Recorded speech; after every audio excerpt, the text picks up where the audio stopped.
All right. Well, welcome everybody. I have 4 o'clock right on the dot, so we'll go ahead and get started so that we can give you hopefully a little bit of your time back this afternoon. Um, so first of all, I want to apologize for missing last week. It came on rather suddenly, had some food poisoning, and so was not planning on that at all, or I would have had somebody in place and set up to go ahead and deliver that training for you. Um, Jennifer, did you have? Yeah, Dina, are you recording? I'm not able to start it on my end, so Yep, just wanted to be sure. Okay, all right. yeah, thank you. So again, welcome to the third session. We'll go ahead and get started on that. As you can see, that's where we are right here right in the middle of our training series, supporting students in and out of the general education classroom.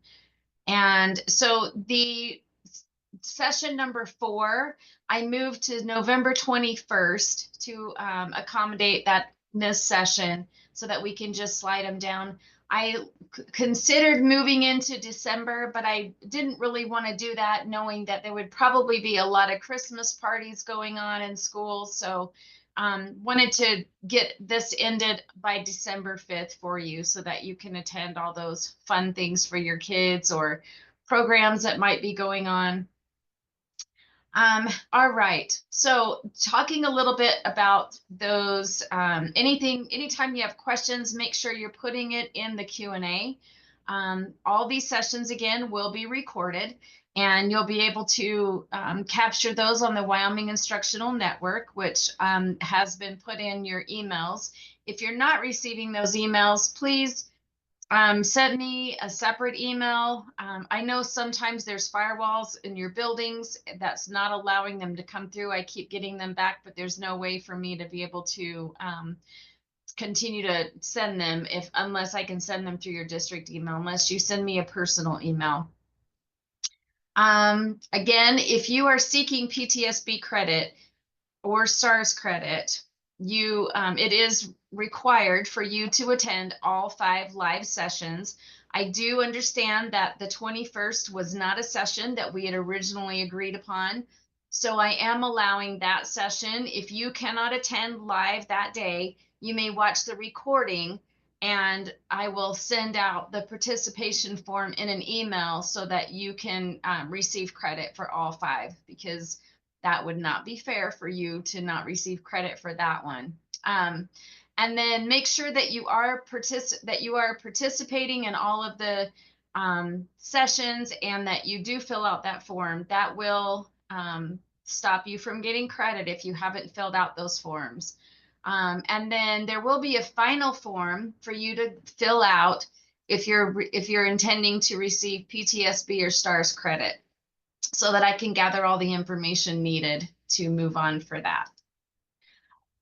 Okay, so today we are going to be talking about inclusion. We're going to define it and discuss why it's important. We're going to also have an understanding of the difference between accommodations and modifications.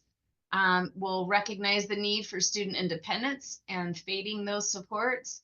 And then we're going to talk a little bit about the difference between inclusion and belonging, and ways to encourage belonging both in and out of the classroom. So before we move into discussing inclusion, let's review the regulation for least restrictive environment. And I really want to make the point that all environment decisions that are that of an IEP team and must be considered on an individual basis based on the needs of that student.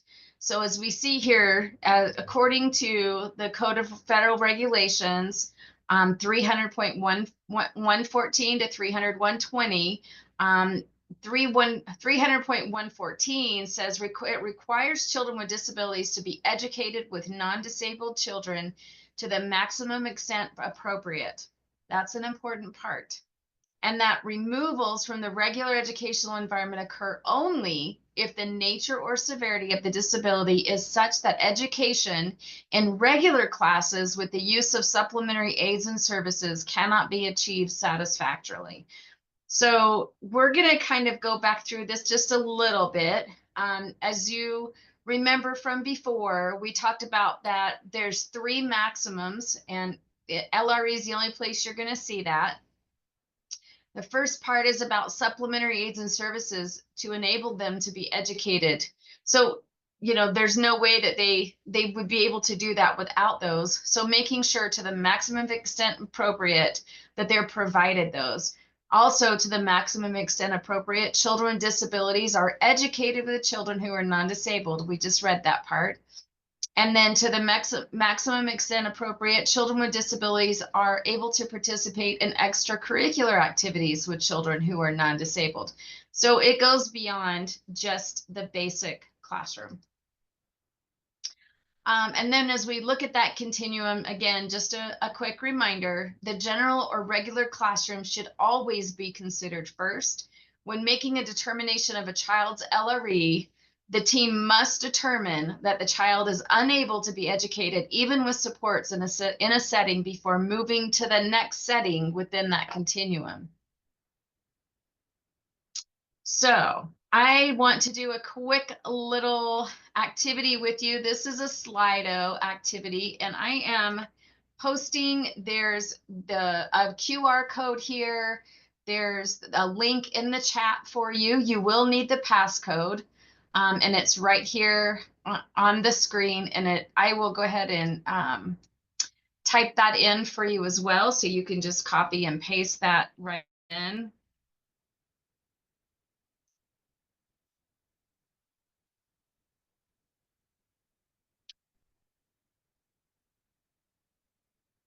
So go ahead and try to get into there. Let me know with some thumbs up if you're able to get in. You will see a screen there. So what does inclusion mean to you? What does inclusion mean to you? What's the first word that comes to your mind when you hear the word inclusion? Try to condense it down to one word. I know it's hard, but try to condense it down to one word when you get in there. And I'll be watching the Slido here to make sure we've got words coming in. Looks like we had a question. Remind me what LRE. It's the least restrictive environment.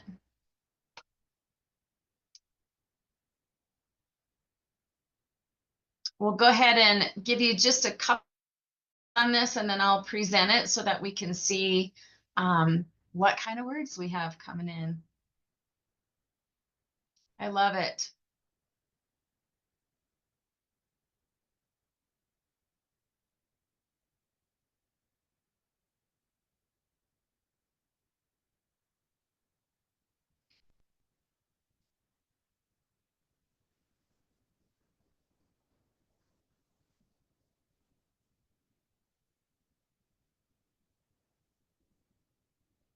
We've got some great words coming in. I'm going to go ahead and pull this over to this screen. Last time I tried this, it looked like it worked, so hopefully you guys can see this. Are you able to see this Slido?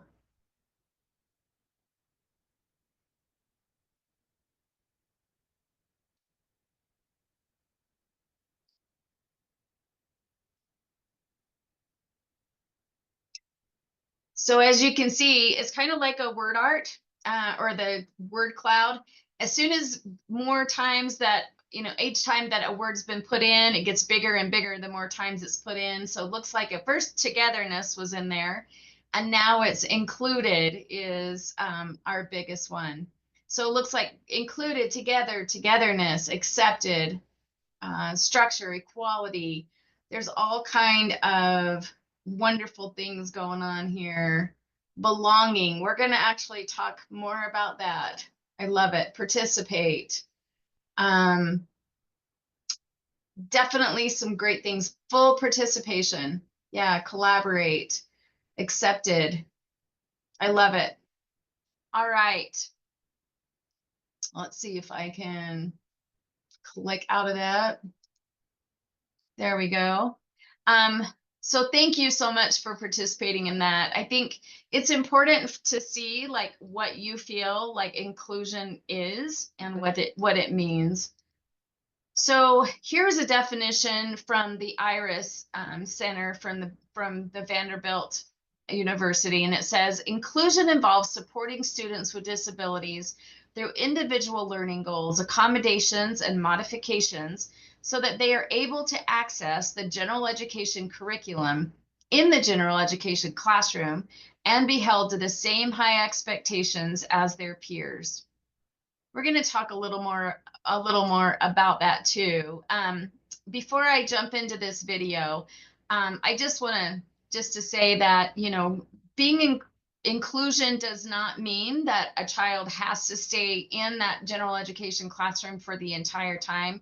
Again, and you'll hear this repeatedly throughout this session, that is an IEP team decision based on data. And so this video that I'm getting ready to show you, it's about a girl named Leah. And as Leah tells her story today, I want you to take a moment to think about the students who you serve. And think about, do we set unnecessary limitations on our students with disabilities? Do we go ahead and think that there's no way they're going to be able to do this part in the classroom or be able to get this content? And I want you to also think, is it possible to educate all students in an inclusive setting? And then finally, what is your personal belief and mindset surrounding inclusion? What do you feel about that?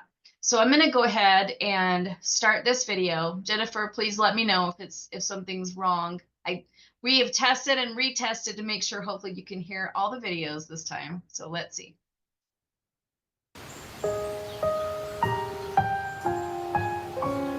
Thumbs up.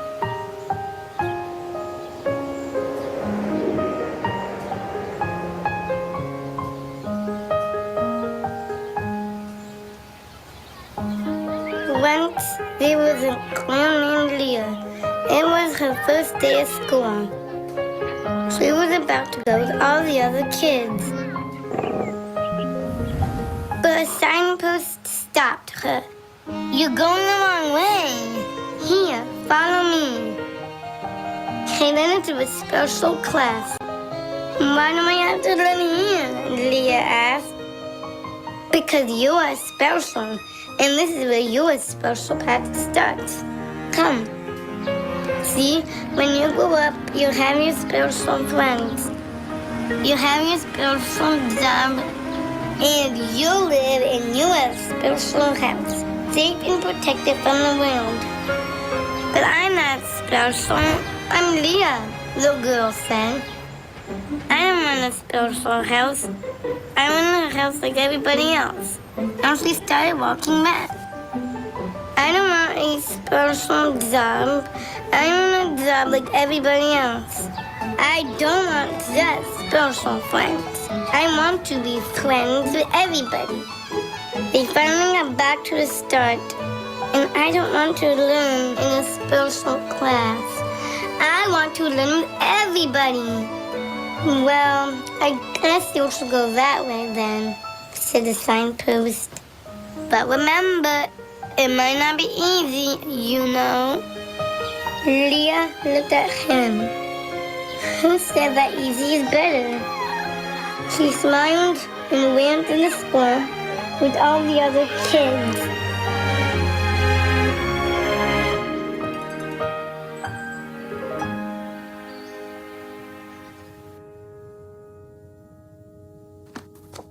Let our story begin the right way.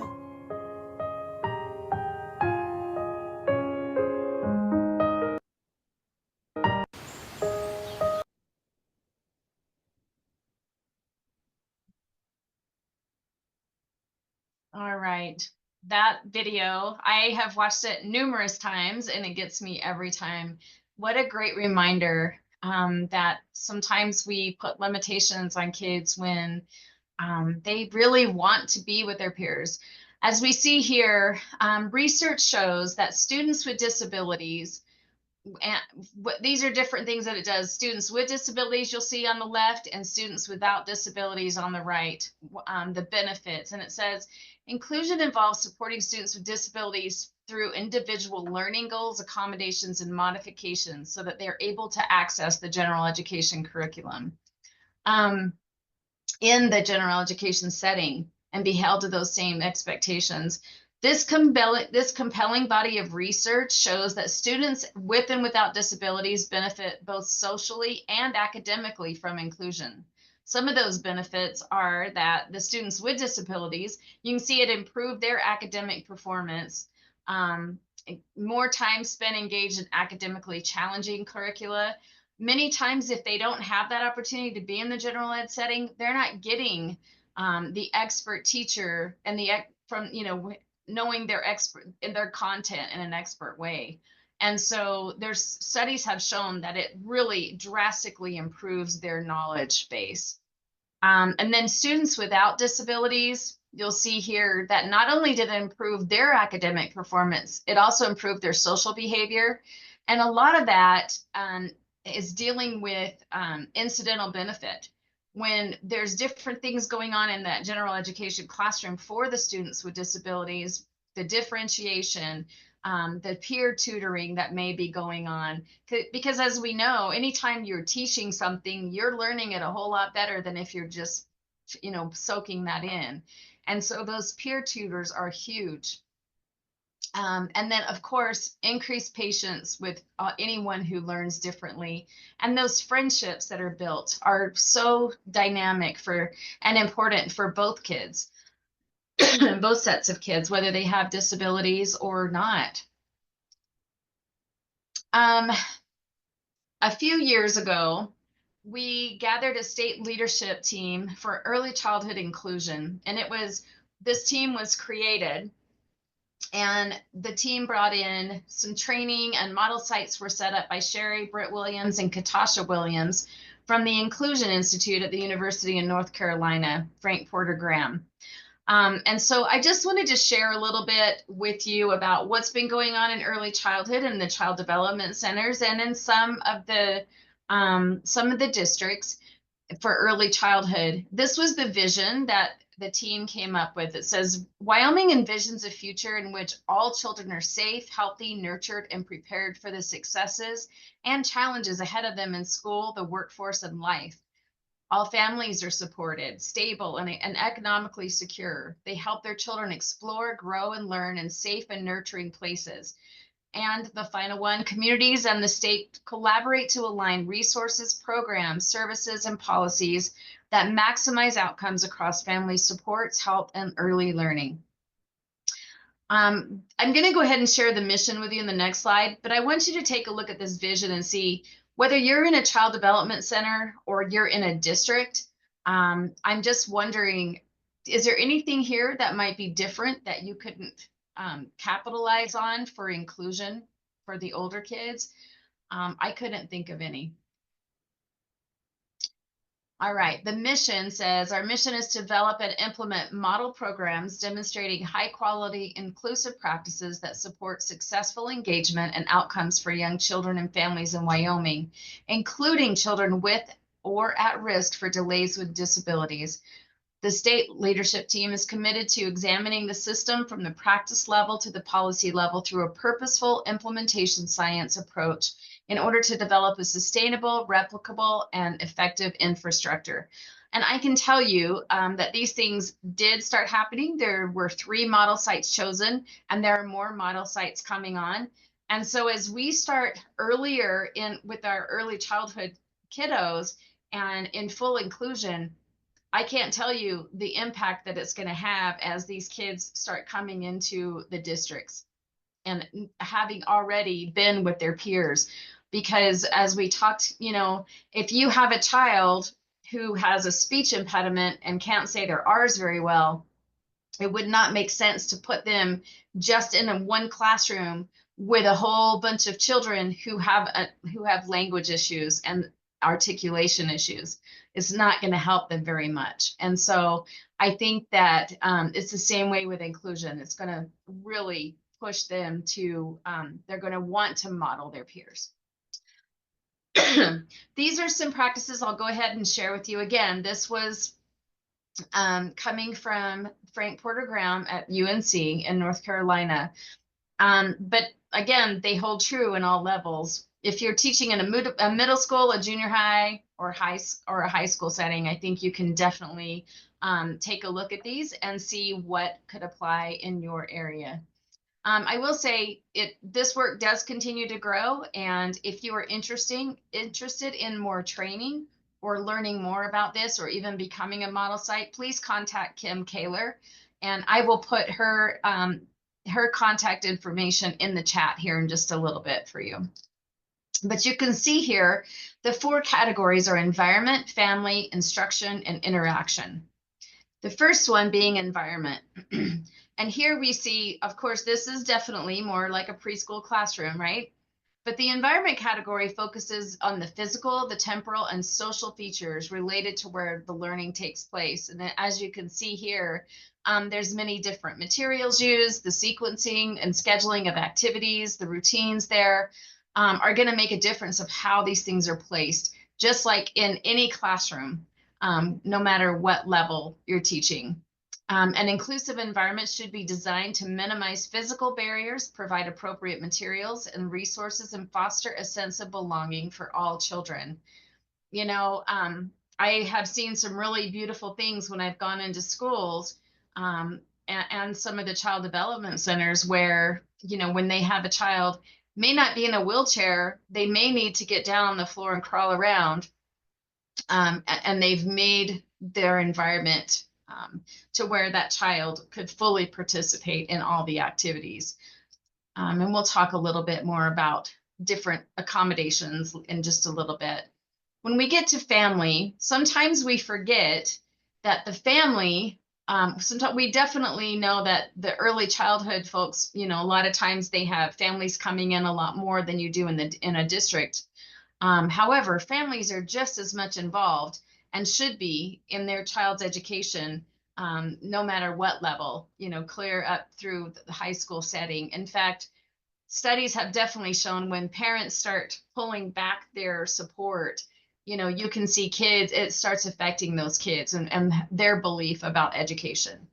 So this family category emphasizes the role of families in a child's learning and developmental journey. It recognizes that family involvement and support are crucial for a child's success, just like we talked about. And we definitely want to make sure that that child is receiving consistent support. It definitely starts with building those relationships, well, like we talked before in our session before about how important those relationships are. If we have those built, the parents are going to, number one, have more trust in what we're doing to help support their children, and they're going to want to be a part a lot more if we have those. Instruction is the next part. And again, the instructional practices, they involve the methods, the strategies, and approaches that are used to facilitate learning. This encompasses the curriculum, teaching methods, and the ways in which individualized instruction is provided. Effective instruction is at the core of inclusive education. Differentiated teaching strategies accommodate various learning styles, abilities, and developmental stages. By tailoring instruction to individual needs, educators can ensure that all children have the opportunity to learn and progress at their own pace. Instructional practice should be flexible, adaptable, and tailored to address each child's strengths and challenges. This category ensures that the teaching methods are inclusive and promote the active participation and learning of every child. When we get to the interaction part, this category centers on the social and emotional aspects of inclusion with children who have differing abilities along with their non-disabled peers and adults. This involves fostering positive relationships, communication skills, and social emotional development. Positive interactions are essential for creating an inclusive classroom culture. When children interact respectfully and inclusively, it promotes empathy, understanding, and social development. These interactions can lead to increased acceptance and friendships among children of all abilities, enhancing the overall learning experience of every child. Social skills development is particularly important for children with developmental challenges, and facilitating positive interactions helps build peer relationships, again, empathy, and a sense of community. This definitely is going to help the overall well-being of the child up through their entire educational career. If they're starting to make these relationships and these friendships and starting to see how to learn to be a student early on, it's going to help them tremendously. I remember every time I've done something with kindergarten transition and talked to both preschool teachers and district kindergarten teachers, the one thing that the kindergarten teacher always says to me is, you know, if they could just come learning their executive functioning skills, learning how to be a student, I can teach them the rest of the things. And so that is a large part of that. But if we are separating them, especially early on, it's really hard to have them watch and learn how to be a student when they're not being able to have it modeled in front of them. All right, again, this is just going back to remind us about those supplementary aids and services. Those are definite parts that need to be in place. And again, like we talked about before, if they're not, making sure that they are the appropriate supports in place. And again, that is an IEP team decision.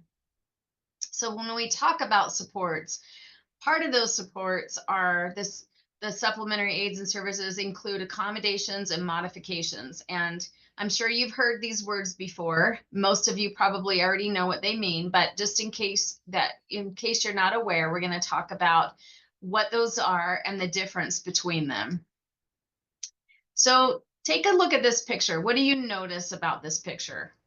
Is everybody able to participate or see what's going on? And if not, what accommodations do you think need to be in place in order for everybody to be able to participate in this activity?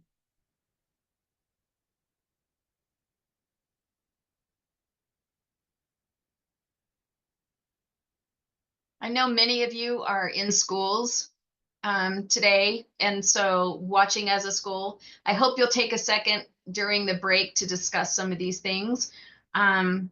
But we're going to go ahead and move on for a second. I wish we could all be in a room together, like I've said before, to where we could have this big group discussion. I think it would be amazing.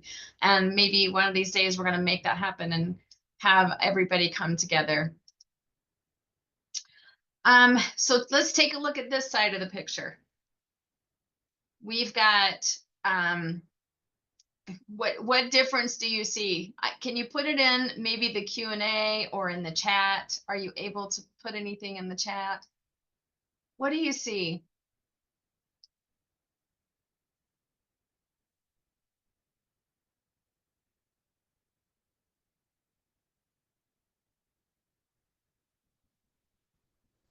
Yeah, thanks.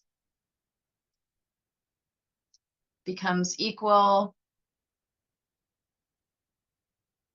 Yeah, visibility was provided to everyone, and everyone had got what they needed to participate. Thank you, guys.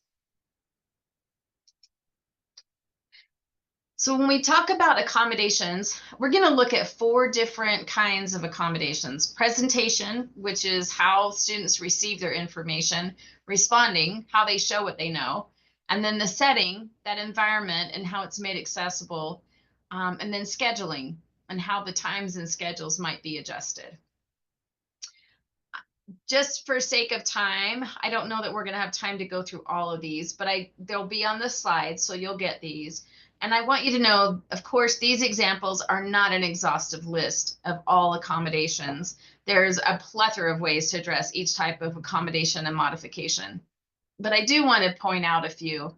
When we look at presentation and we look at visual formats, sometimes students may need large print, maybe they need color contrast, maybe one of those cards with a cutout window so that they can move it around and just keep it to where it's just they don't get overwhelmed with all the information. They can just focus on that. When I was teaching, I loved those little highlighted reading strips so that they could choose their color. They have them in yellow and blue and pink and all different colors so that they can just follow along and read. And it becomes something that they look forward to using because it really does help it to stand out. maybe it's some sort of visual schedule for them. The listening part, maybe they need advanced organizers. And, it sounds weird under listening, but if they have something, they're able to focus and listen because they've already got some of those pieces in place. Maybe they need an amplification system. And I do want to point out, a lot of times people say, well, why do I need to use a microphone? I can talk loud. And it wasn't until I came to WDE and I've talked to our deaf, hard of hearing group, and they said it's not the same. Our bodies do not process it the same. An amplification system is different, and especially when a student needs that and it can go straight to their ears, it helps block out background noise and all of those things. So make sure if a student's supposed to be using it or they have hearing aids, make sure that they are using it because it can make a huge difference for them. And then paraphrasing, summarizing, using explicit cues. This is huge. And even American Sign Language. And so when we talk about video, sometimes students might need something recorded so that they can go back and listen to the information. They're able to stop the recording, take notes, just like, I know when I go and attend trainings, I love to get the recording so I can go back and listen. I'm like, I think I heard this, but I want to go back and make sure. And I know, like, even in college, a lot of times I would record lectures going on so that I could go back and listen. I think it's a really great accommodation for many students, even students without a learning disability, right? Maybe it's closed captioning. Tactile. There's many different kinds of things for that too. Maybe it's raised lines on writing paper. I had some students when I was teaching at the high school level, even, a lot of times you think, oh, maybe they just need that in kindergarten when they're learning to write. No, a lot of times kids need that so that they can fill those lines in with their pencil or their finger and know where to stay on the line because they have a hard time with figuring out when to stop. Maybe it's Braille, maybe the raised dot code and symbols, it can even do graphic images, tools and equipment, whether it be calculators, clocks, rulers, they all have, different technology now to where they can have speaking calculators, clocks. The rulers can have different feel so that they can know where to go or know what they're on for that in a ruler. They can use a tablet, a computer, a smartphone, even use of real objects versus a printed image, like a coin, letting them feel and actually see. There's different, like a penny is smooth around the edges, but a dime has the rough edges. And so a lot of times I would show the students real coins so that they could actually feel them. And as we were talking money and learning all about, the worth of them and how to use them. And maybe it's auditory. We have recorded books. There's human readers that have gotten much better than they used to be, by the way. Screen readers, talking clocks, like we said. There's many different presentation accommodations. Response accommodation examples. Maybe they need a scribe. Maybe they can verbally articulate exactly what needs to be said, but they either have a physical or just some other disability that prohibits them from writing. Maybe, if they're trying to write a 5-paragraph essay and it's really hard for them to write.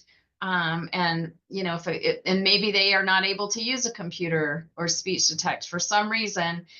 There's a lot of different reasons to use a scribe.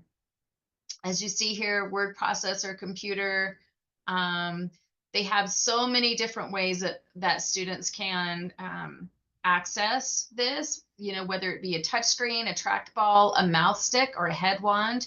They have pointing devices, even devices that they can just use their eyes to move the things. It's pretty incredible. If you've never been over to the Wyoming to wind or water, which is the Wyoming Assistive Technology Resource Center. I would encourage you to go over to UW and go visit. They love for people to come in. There's so many different kinds of technical assistance there. They may need a brailler. They may need a voice recorder or voice recognition software. Again, sign language, cued speech, the augmentative and alternative communication, that device. A lot of times you can key in what they would want to say. And, I just, when we went to go do some observations, there was one that the teacher had put in there, sweet, and so the student loved to push that one when they were all excited. So I think it's important to make sure that we are honing into the needs of our students. Handwriting supports, of course, I'm sure many of you have seen, like the pencil grips. Maybe it's the specialized writing paper like we talked about, slant boards. Maybe they need physical support or positioning to get them ready. Checklists, templates, graphic organizers, all of those things. And of course, increased wait time. A lot of times our students, they may know, but they have some processing issues. And so they need a little more time to process and figure out how to say it and how, there are times that I think we all get into those situations where there are many times I would like a little extra wait time so that I can process and know exactly what I want to say. The setting. So physical access, we talked a little bit about that when we looked at environment. You can see different things that might be inhibitors, right? We don't want those barriers. We want to make sure that in all the building, and the playground, the cafeteria, the restrooms, we've got to really consider all those areas where a child would participate, and to make sure that they can participate safely and effectively. Workstations, make sure that they have those adjustable desks or tables. And nowadays they have so many different adaptive furniture and equipment that can help with that. I had a student who just could not sit for very long. So we got him a standing desk. I'm sure you've seen those. Someone in a wheelchair, they would need that table to be able to adjust. And, there's been some beautiful different ideas of teachers. They get pretty creative of how to help those kids participate.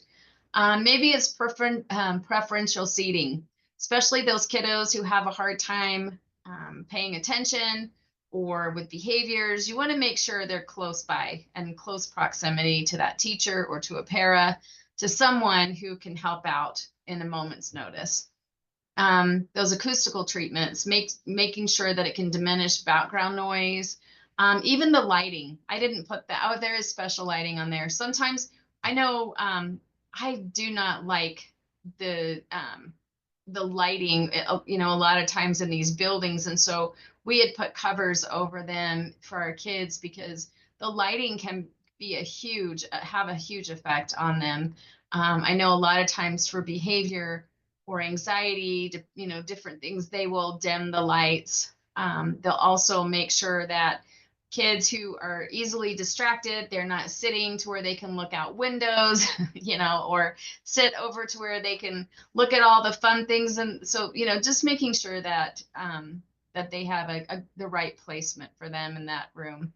And then, of course, that alternate setting. When I'm sure you've done that, you've probably supported many students with this, for going to an alternate setting to for them, something to be read or to work on an assignment or to read a test out loud. So there's all kind of different things for setting. And then scheduling, of course, extended time, giving breaks, schedule adjustments. Maybe they do better in the morning, but they really don't do well in the afternoon. So, maybe sometimes schedules can be moved around to where they receive their core instruction at the time when they can learn best. Making sure that they have timelines and predictable routines. This is important, but it's also important to teach them that sometimes things don't always go as planned. So that's part of those executive functioning skills that are so important to be taught, right? That flexibility piece. Separating those tasks into parts, breaking it down for them so that it's easier to swallow. I know for myself, even, when it's time to clean the house and I think of cleaning every inch of the house, that seems so daunting. But if I break it down and say, today I'm going to do this, tomorrow I'm going to do the bathrooms, tomorrow, the next day I'm going to do this, it seems much more manageable, even for adults. So can you imagine these kids when they have disabilities and we're giving them, here's all the things you have to have done for today? It can seem extremely daunting. Visual schedules are a really big part. Even if a lot of times we think of visual schedules for children with autism, but they can help with really any disability. Their visual schedules are a wonderful way, even for our older kids, to keep track of things. And of course, those electronic devices that have timers, signals, make sure you're finding the ones that work for that particular student. It's really great, especially when you're transitioning, especially from a preferred activity to a non-preferred activity, to give them a time frame so that they know that it's coming, that they're going to have to put that whatever they're doing away, that they're, that preferred activity. This was just a slide that I found that I thought it was really fun for executive functioning. Sometimes we forget about those parts, and this is just so huge to make sure that at every level and pretty much every disability, executive functioning is a huge part of becoming a successful adult. I'm sure that we won't call out anyone here in this meeting, but I'm sure you probably know some adults who are still trying to figure out executive functioning.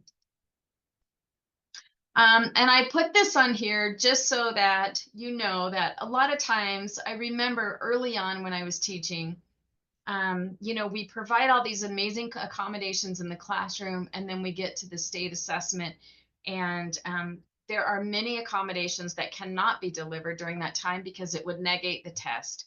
And so, and I would definitely encourage you to work with I know that your teachers, you have to take training on this, so I'm sure you know all of these things. But if you're new, there are guides and there are different accommodations that can be provided and things that cannot be provided during the statewide assessment. So I've just included that in the slide.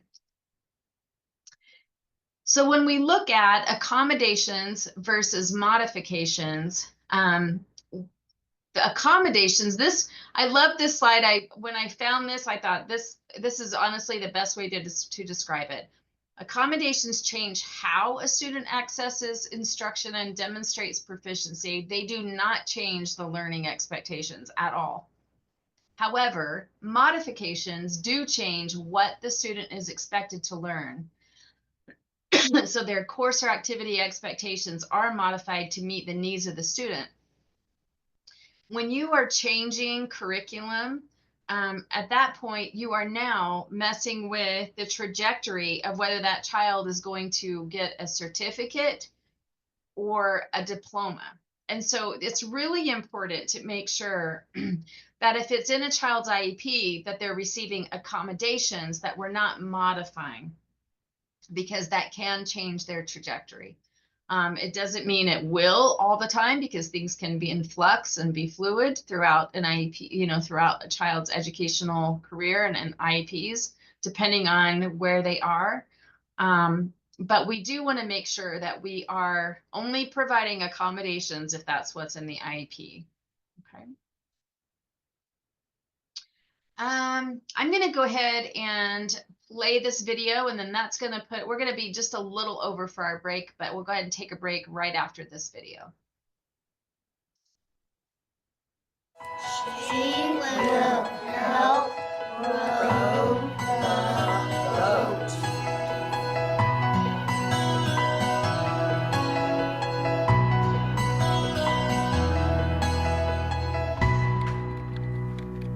For students with disabilities, the right accommodations and modifications can be as important to school success as appropriate IEP goals. These educational supports are similar, but they are not the same. Accommodations change how a student accesses information, participates in school activities, or demonstrates their learning.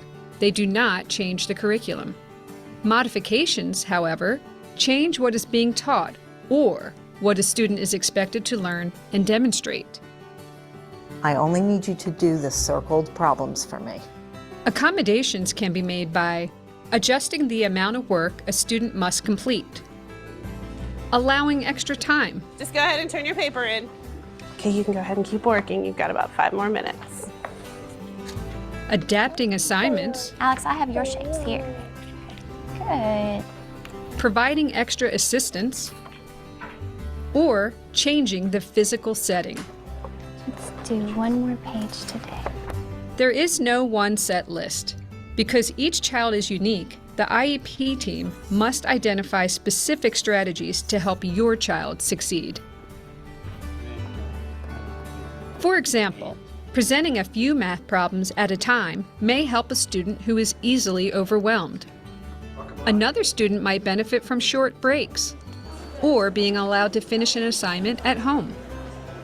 A student who has difficulty writing may be allowed the use of a computer, while students with a print disability may benefit from having tests read aloud. They went downtown. A child can be given an appropriate role when working in small groups, Where am I? or be allowed to participate in an activity in a different way. Beware of what? Excuse me. Being seated near the teacher helps some students stay focused, So we'll go ahead and discuss these in a minute.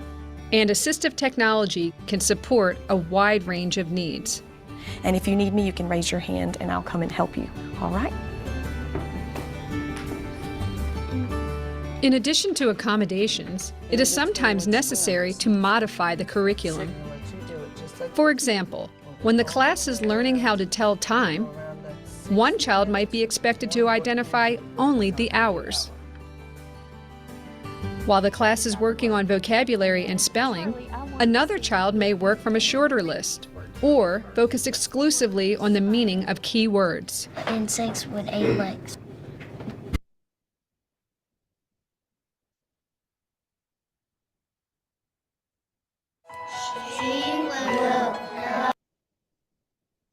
Okay, I think that is a perfect time to go ahead and take a break.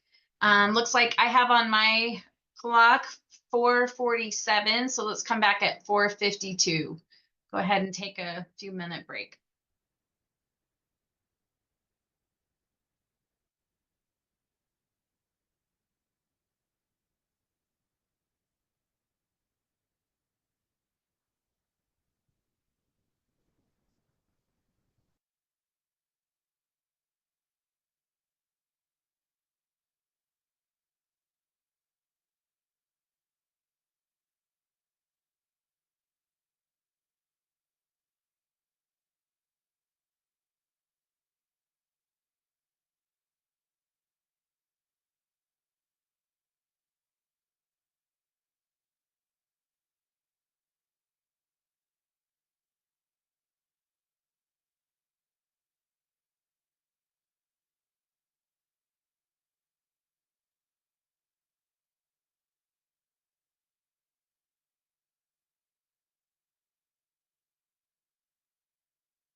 Okay, if you can come on back in, we're gonna get ready to get started here right at 4:52.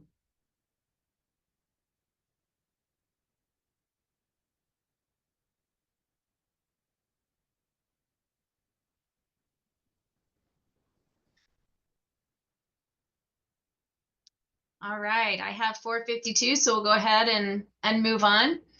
This is a prompt hierarchy, and I want you to know that there are many different prompt hierarchies, but the one thing that I want you to know is that physical prompts are always the most intrusive, and verbal prompts are the hardest to fade many times. I'm sure you can imagine why that might be. And the goal is always independence with a natural cue. So no matter what hierarchy we might be working off of, and some teachers may not use these, they might just tell you about prompting. But there's many different kinds of prompts. The one thing that I want you to remember as well is to provide at least 3 to 5 seconds of wait time before providing additional prompts. Sometimes we give a prompt and we are expecting those students to just immediately do it. Make sure we have wait time to see if they're going to do it. I know sometimes that's tough, but it definitely allows them the opportunity to respond with the least amount of prompting that might be necessary. This is just another example of a prompt hierarchy. I'll let you go through that later just for sake of time. But you can see here that most intrusive is that full physical, and then you move up from there into independent. And that's what we are hoping for. So there should be a fading plan in place anytime you have prompting for students. And when we look at this prompt fading, the plan, of course, the teacher is going to decide which prompts are appropriate for each student's skills and abilities and determine when and how to fade. But make sure that when you do that, that you're doing it gradually, but as quickly as possible, right? And then return. If something is not working, go back to the last prompt that was working successfully with that kiddo. And then, of course, allow that processing time and then reinforce desired behaviors and responses. Anytime they're responding the way that we want them to, we need to make sure we're reinforcing that behavior. And this is where your role comes in, and it's so crucial that we take data. This data is crucial for making determinations and helping the IEP team make decisions for that student. And especially, I mean, it could change how the goals are set, all of those things. So make sure that we're taking good data. This is just a slide that I included, example of facilitating strategies. And I just, it's kind of a fun way just to see, this is about proximity of space and materials. Making sure that the student sits next to peers. Why don't you just sit next to Emily so you can do work together? You can see how that can just be something that it seems normal and, and it's easy for them to do. I love the part about reducing that paraprofessional proximity. Sometimes, like we talked about in the other session, we can start creating learned helplessness if we're not careful. So we need to make sure we are trying to fade ourselves and not have them rely on us for everything. Even having them ask another student to help out a little bit. And, of course, make sure that your teacher is a part of that equation and that they are helping to make those decisions and deciding that instruction. But it's really great when you can use peer tutoring for a lot of those things. This next video is talking about being in inclusive classrooms, but increasing that student learning and independence. So we'll just take a few seconds or a few minutes to listen to this one. What's this word? I don't know. Let's sound it out. What's this first part of this word? Do you know that word? Her. Not her. Hair. Hair. And the Dresser. next. There you go. I knew you knew it. Instead of giving answers, paraprofessionals can promote self-sufficient student behaviors by encouraging student attempts at learning. What's this word? You tell me. Paper is good. Good job. It is so easy in a classroom to want to provide information to students, to see them be successful. And you have to resist that urge to step in and do things for them. There are a multitude of ways that we can avoid giving children answers. And again, that's linked right back in to increasing student independence and acting on their own. One way to nurture skills of independence is to ask leading questions. You're right. He gives us a service. What service does he provide? What's next? What do you want to do next? Eyes. Eyes. What should be the first thing we do? So what do you think that we need to do first?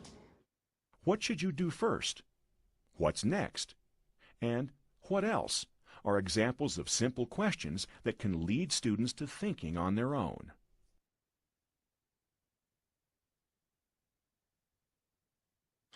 What's his word? Okay. I think, it speaks for itself. You can see where kids, especially if they're used to us giving them the answer, they'll just expect us to give them the answer over and over. So I think we have to be really careful not to do that. Okay.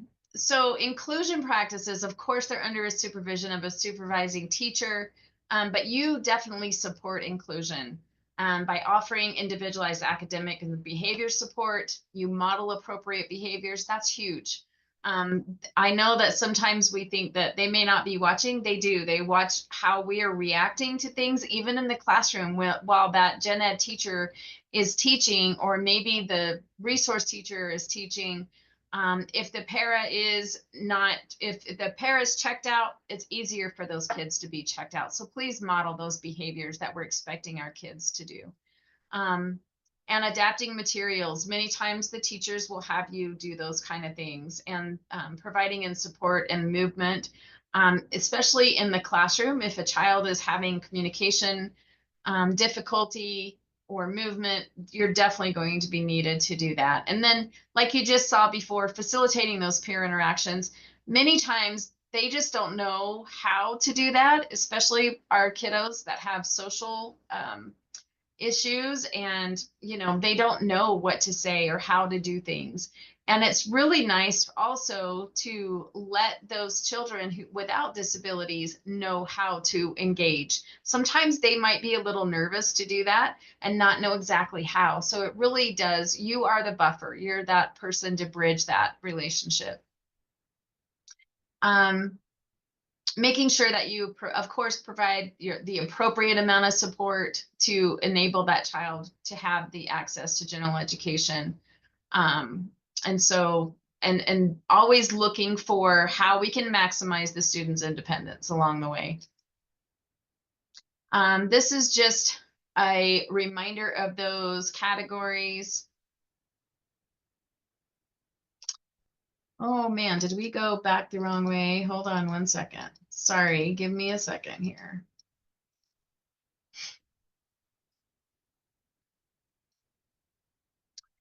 So this, when we talked about inclusion, we talked a little bit about, I saw some of you put into that Slido belonging or belong. Have you ever been in a room with others and you felt like you weren't part of the group? I know I have. How did it make you feel? You were there, you were with people, but you felt alone sometimes? Now I want you to take a second and think of a time and a place when you really felt that you belonged. What made the difference? What made the difference in feeling like you belong to this group, or you're in this great room of people, but you're alone? What changed? What difference was there? We know that we feel joy when we know we belong, but how do you know you belong? If you're with a group, take a second to just turn and talk to your neighbor and tell them a little bit about that.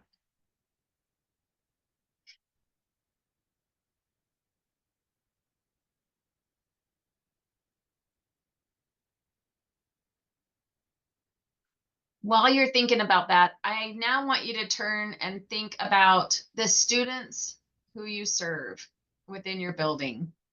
I know I see it when we are observing, and I hear it from many of you who have let me know some different things going on.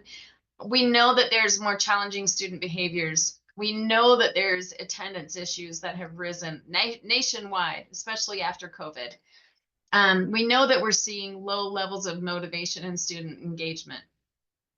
Are there students within your school who do not feel a sense of belonging or being a part of the school community? And do you think that that has an impact on their behavior and learning? I think if we were all together, I would hear a resounding yes, that it does impact all of those things. So when you start thinking about, I know I belong when, I want you to think about this for your students too. What kind of things do you think would help them feel that they belong? They're not just in the room, but they belong. This is a graphic that Dr. Eric Carter from Vanderbilt University, he shares his research and this graphic. What do you notice here? You see exclusion, we know what that is. We see segregation, we know what that is. Integration, they're all just kind of in there, but they're still grouped together, right? We have inclusion where you see them scattered throughout. They're included in that circle. What do you notice about belonging? What's the difference there in this graphic? I think it's a beautiful graphic that shows exactly what this could look like. You know, when we belong, we feel that we have a connection, right? And in this next slide that I'm going to show you, you're going to see this is also Eric Carter's work, but he states that focusing only on inclusion might bring diverse individuals into the organization, but without belonging, they may feel isolated, unheard, and ultimately disengaged. You know, we see it, and you know, in classrooms sometimes when, and I'm sure you've seen it, where you've got the students in the room, but they're in the back of the room, pulled away from the other students working, you know, they're not included in that group. They may be working on something totally different, and not even related to what that curriculum is, right? It should at least be related in some way. Even if they're on a modified curriculum, there's still curriculum there that keeps them engaged on their standards, right? Whether they're the alt standards or whether they're regular standards. So when Dr. Eric Carter, he talks about that there's 10 dimensions of belonging. Being present, obviously, if you're not present, how can you belong to a community if you're not there, right? Are students involved in all the same places, programs, activities? Do they have an opportunity to be with peers? Invited. It feels a whole lot different to be invited to the lunch table and sit next to people than to just see an open spot and that's the only place you can sit, right? There's a big difference there. Welcomed. Are they welcomed with, you know, people being friendly and authentic?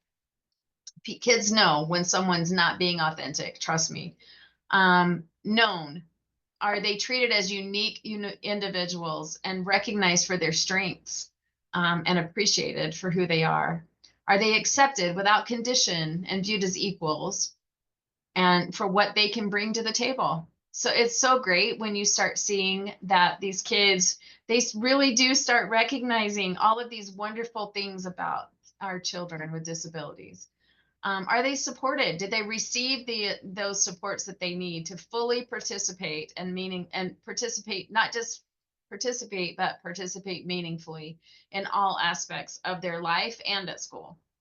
Are they heard? Are they sought out, listened to, and respected by others? Are they befriended? Again, those really goes back to those relationships and mutual enjoyment in all that relationship. Needed. Do we find a way for them to be needed? As we know as human beings, that is a need of ours that we need to feel needed. And of course, loved, right? Are they feeling like people care about them?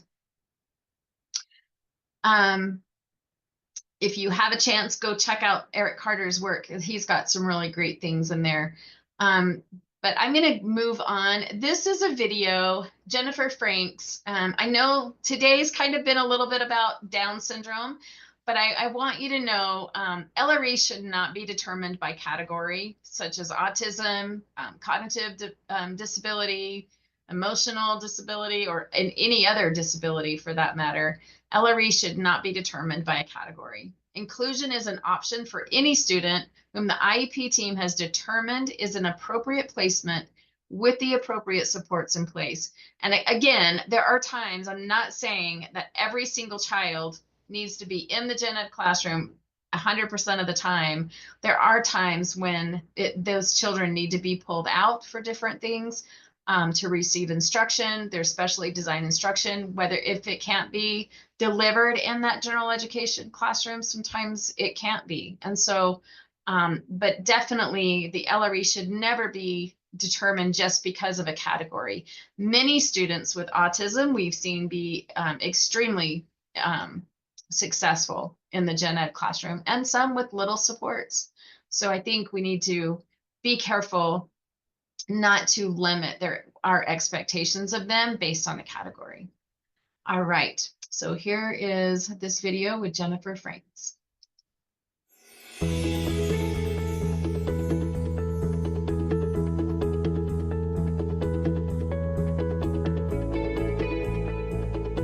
Stories from the classroom. Inclusion is more than a seat in the room. Jennifer Franks is the parent of 2 boys. Her youngest, Jackson, has Down syndrome. Recognizing that her son thrived in typical peer environments, she became skilled at working with teachers to include her son in the general education classroom. Listen to her story as she describes seeing Jackson become a part of the community and change lives. You know, when he started kindergarten, I thought I knew what inclusion was. And so I was excited to have him in a regular kindergarten class. He started out and I thought, this is great. This is it. He's in. We're done. Like, woo. And then I realized as the years have gone on, inclusion is so much more than just having a seat in the classroom. It's having a seat within the classroom amongst the peers, not separated in the back. It's being welcomed in to share your ideas, to ask questions. Even though your speech is unintelligible, you're still welcomed to speak and talk. And what has been so fascinating to see from his peers is they have welcomed him so much that when he does get up and he presents or he asks questions, they, you know, will say at the end, you know, I think that Jackson is trying to say da da da da. And they'll say, Jackson, is that what you're saying? It's a yes or a no. But I thought the intent of them just listening, like, you know, just listening to hear what he has to say and trying to figure out, you know, what input is he bringing to our discussion. As a parent, the sense of belonging for him is, I don't even know I can describe the feeling. But when we go out into the community and to see, you know, kids that he knows from school, to see those kids coming up to him and saying, not just stopping and saying, oh, hey, and then moving along. They're stopping and they're inviting him into their play, or they are coming into his play, whatever he's doing. You know, he gets invited to parties, and to me that just means a lot, because I know that these kids they're possibly going to be future employers who are going to hire him, or they're going to hire someone like him. Or they're future teachers who are not going to be afraid of a child coming in who's different, right? Because they've been exposed to that. They know that they're capable of learning. So I get excited every year when we start a new year to think of how many lives he's going to change with the kids in his classroom and the teachers that are going to be teaching him. To learn more, go to promotingprogress.org.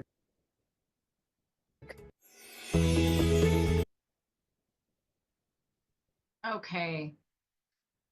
You know, I have been in and out of the classroom for over 20 years. And I can tell you that every time I've seen this type of inclusion, it's amazing to me. The kids, they just know what to do and how to help. It many times becomes intuitive for them. And it is a beautiful thing. There's definitely an advantage to having these kids not just again be in within a classroom but belong. And if you were able to join us at our last special education conference this last July, you were able to hear from Heather Avis. She's an author and she is also a speaker. And this was one of her slides from her presentation. If belonging is in place, inclusion will work. It just will. She gave many beautiful examples. If you have a chance to go back and look at any of those slides, again, at that Wyoming Instructional Network, there are, if you go to more resources, there's a plethora of resources for you to be able to go and look at different training. There's other paraprofessional trainings that we've done in the past. You're able to go in and look at those if you'd like, of course, at your own time and pace. I am going to go ahead and put in the chat, and some of you had asked about, excuse me, more information on the early childhood inclusion. Kim Kaler from the Behavior Health Division will be that person that you will contact, and I'll go ahead and put her contact information in the chat for you now. And then this is your attendance and participation. I know that some of you, you know, sometimes I'll get emails and say, well, I didn't get it. You need to stay the entire time to be able to get this code so that you can fill out this participation link. Again, the next one on the 21st will be the one that if you are not able to attend in person, you will be able to watch the recording and fill out the participation form there through the email, but that will be the only one that I'll be sending out that way. So make sure that you're here for the, you know, for all of the sessions if you're seeking credit. If you're not seeking credit, you're welcome to come and go as you are able to throughout these sessions. And with that, I'm going to move on and show you where you can find the rest of the recordings and materials, and then I'll pop back to this attendance and participation slide for you. This is where you can find all of the recordings and materials when they're available at the Wyoming Instructional Network. Again, this will be in your slides, so you'll be able to click on those. And then session 4, again, is November 21st. We're going to talk about data and instructional strategies with academics, social, emotional, and behavior, and of course, data collection and different ways and the importance of that, which I know that you know that that's very important.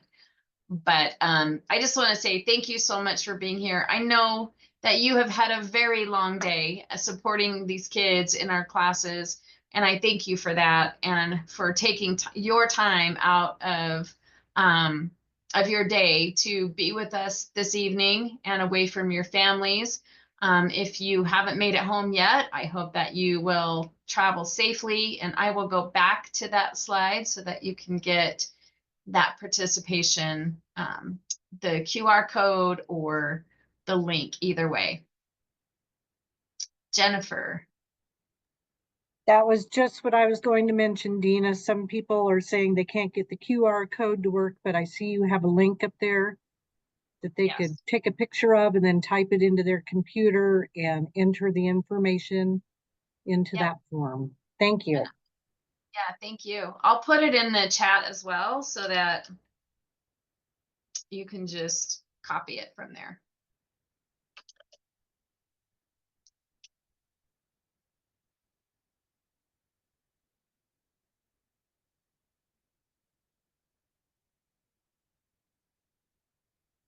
So that link there should be live and you should be able to jump right in there.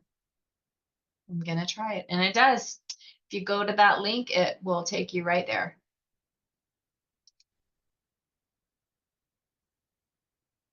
But thank you again. I really appreciate you being here tonight. Travel home safely. And I'll see you next time.